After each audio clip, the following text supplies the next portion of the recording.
Welcome back to the Hotep Money Channel, where we cover the latest in artificial intelligence and finance news. I am your host, Hotep Jesus, and without further ado, let's get into today's update.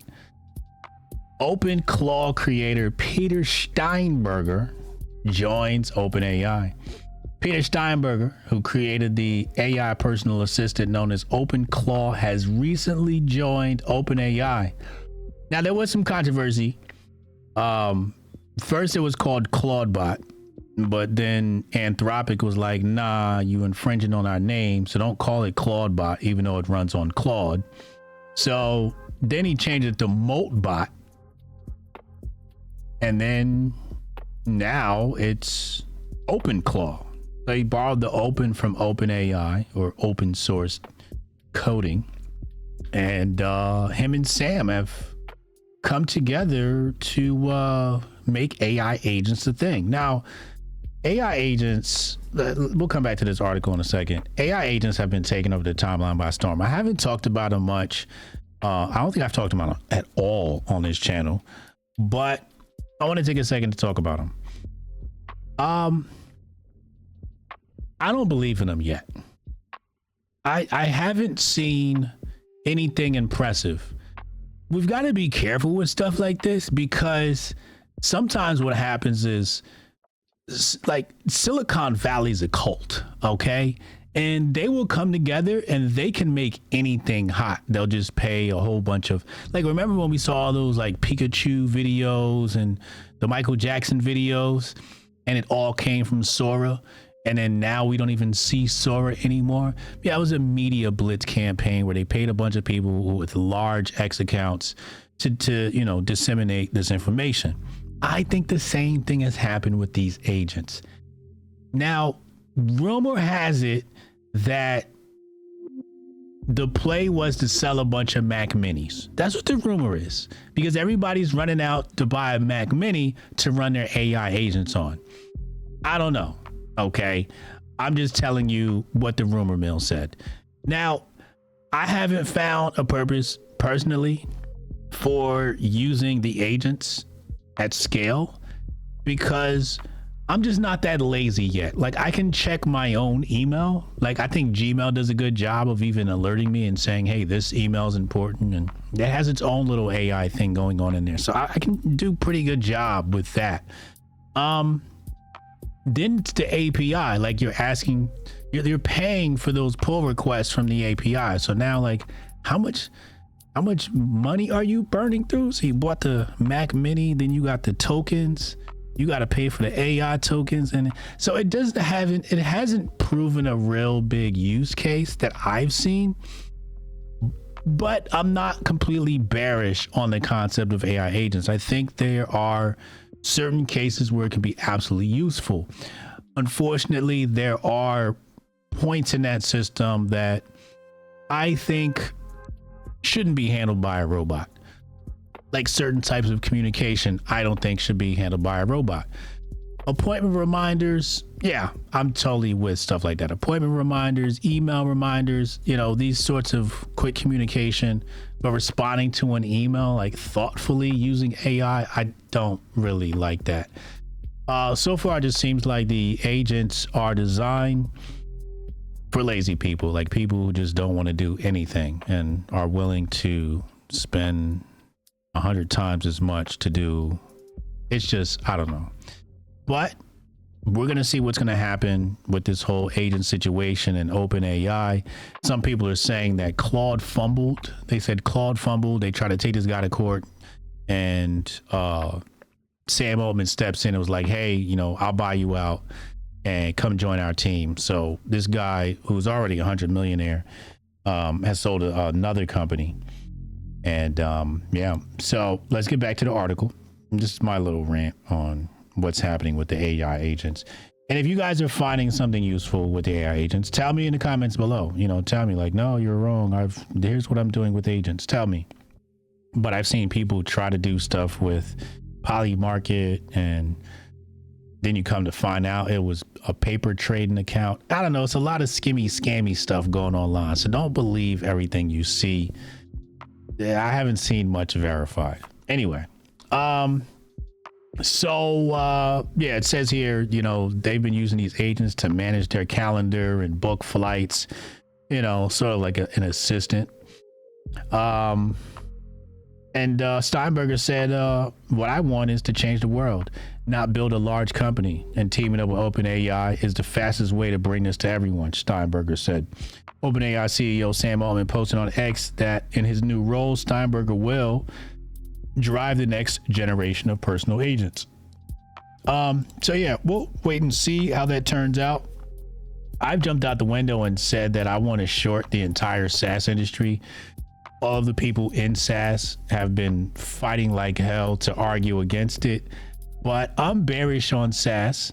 Their argument is somebody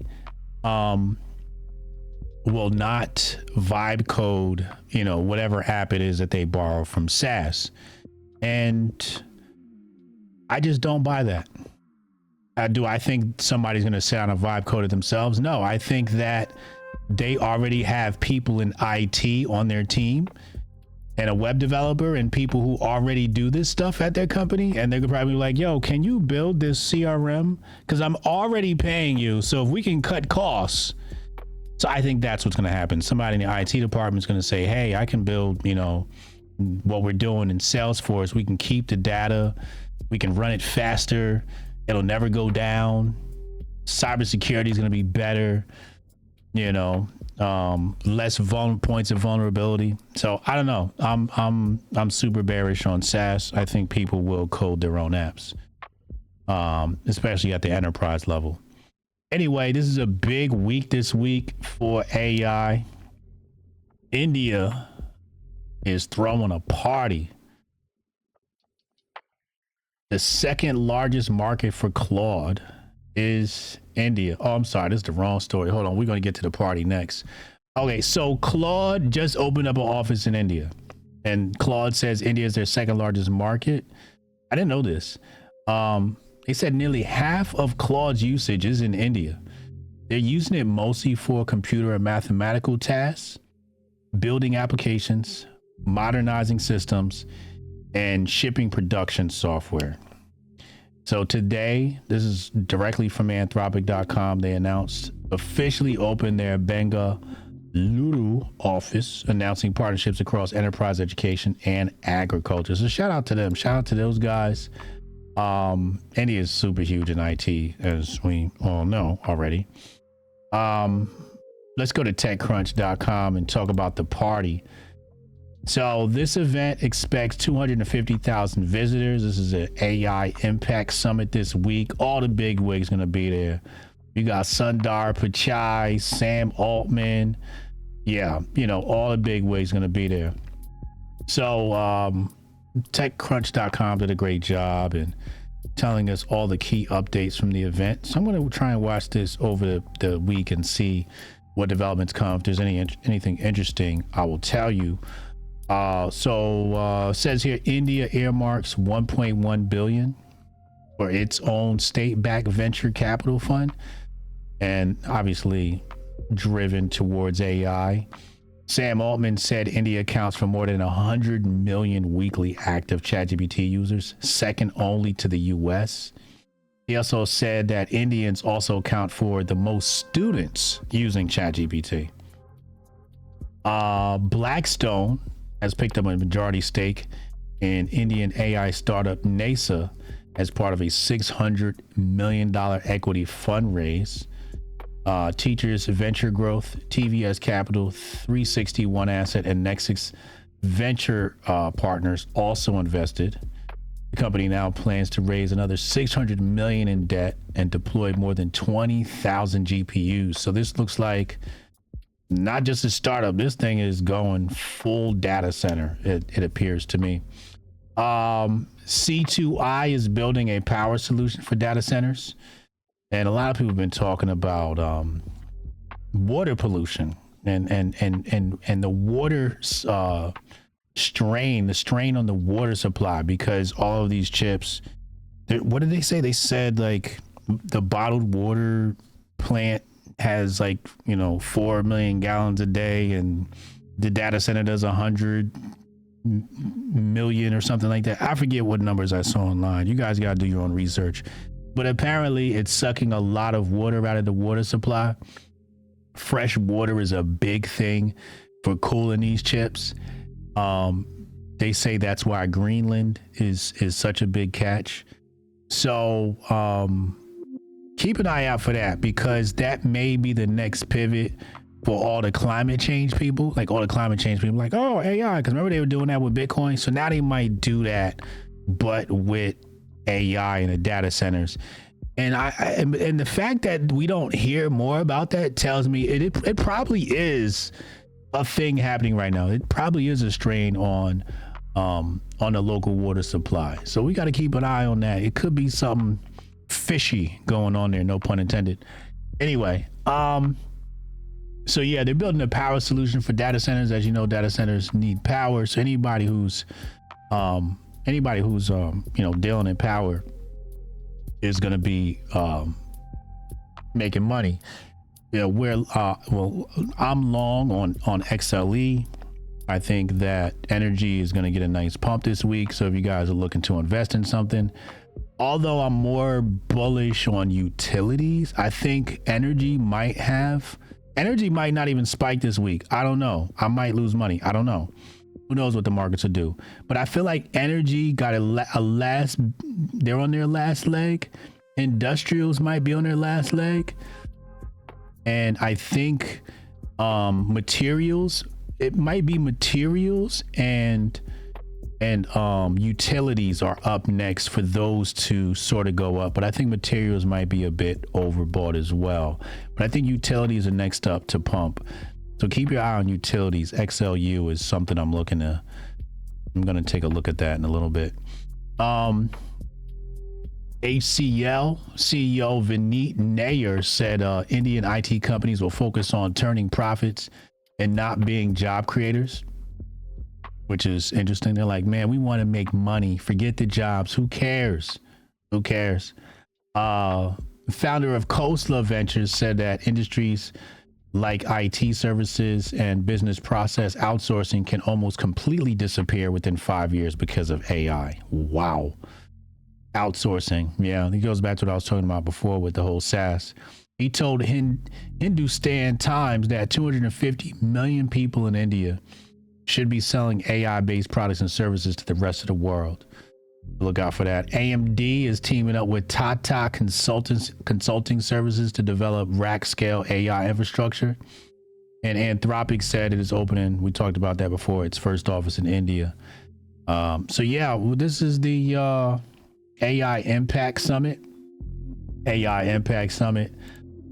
like I said before, man, like investing in AI companies is a thing, but because of this little bit of tech correction that we're seeing, I know we're looking to take puts on QQQ. This week I'm setting up puts on QQQ, and yeah, I think because of that, there's still opportunities to make money in AI because AI needs energy. Look at the energy chart. Look at that energy chart. This is the chart. This is XLE, and it is just skyrocketing. This is the weekly chart, by the way. This is the weekly chart. So we've got 2222222 all the way up. If you trade the strat, 12222 all the way up. You know, so this thing is moving. So I'm heavy on energy, but again, I'm looking at the new breakout to be XLU. Look at that. Look at that. We got a 3-2 on the strat. We got a 1-2-3-2. So we went inside, up, outside, and up. Now, what I'm looking for here is a break at that top. That top looks like it's at like 46.50. I'm looking for a break at this top right here. If we continue on, which it looks like it is, this is where I'm putting my cash in. So, you know, this week I'll watch this.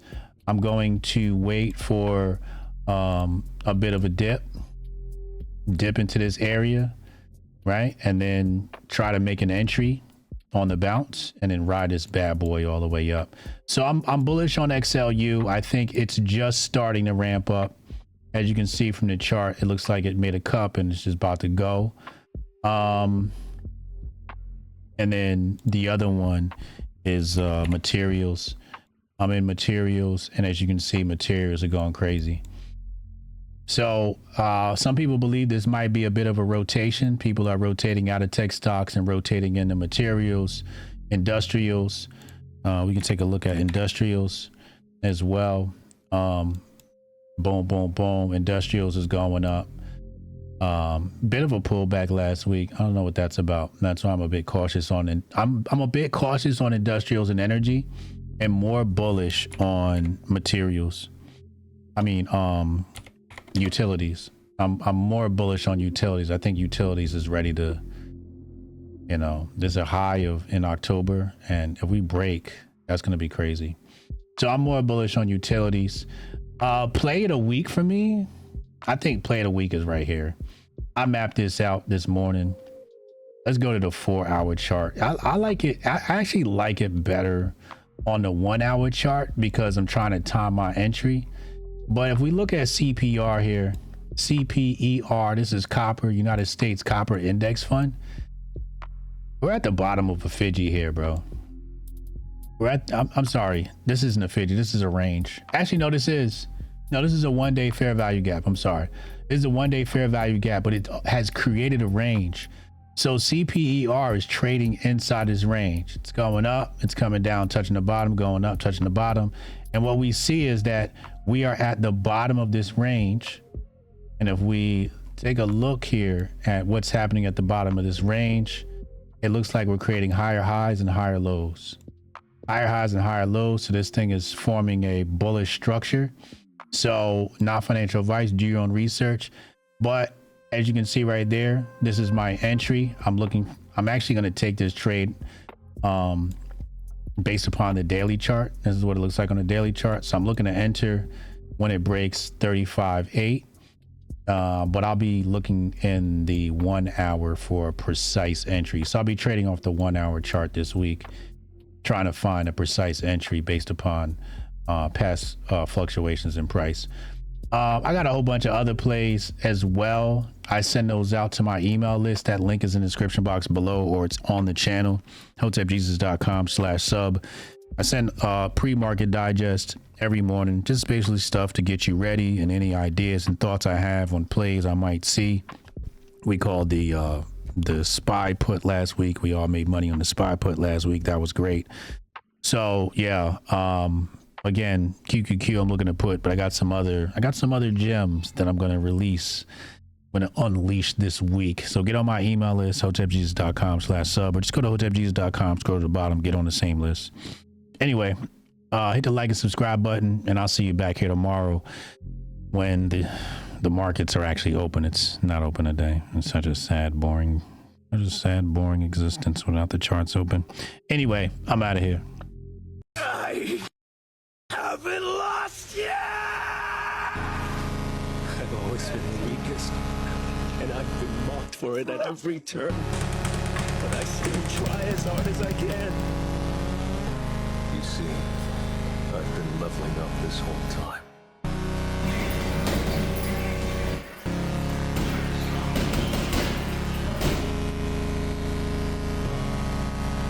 I won't give in to fear. I can't get stronger that way. I'll fight, level up, and take what's mine.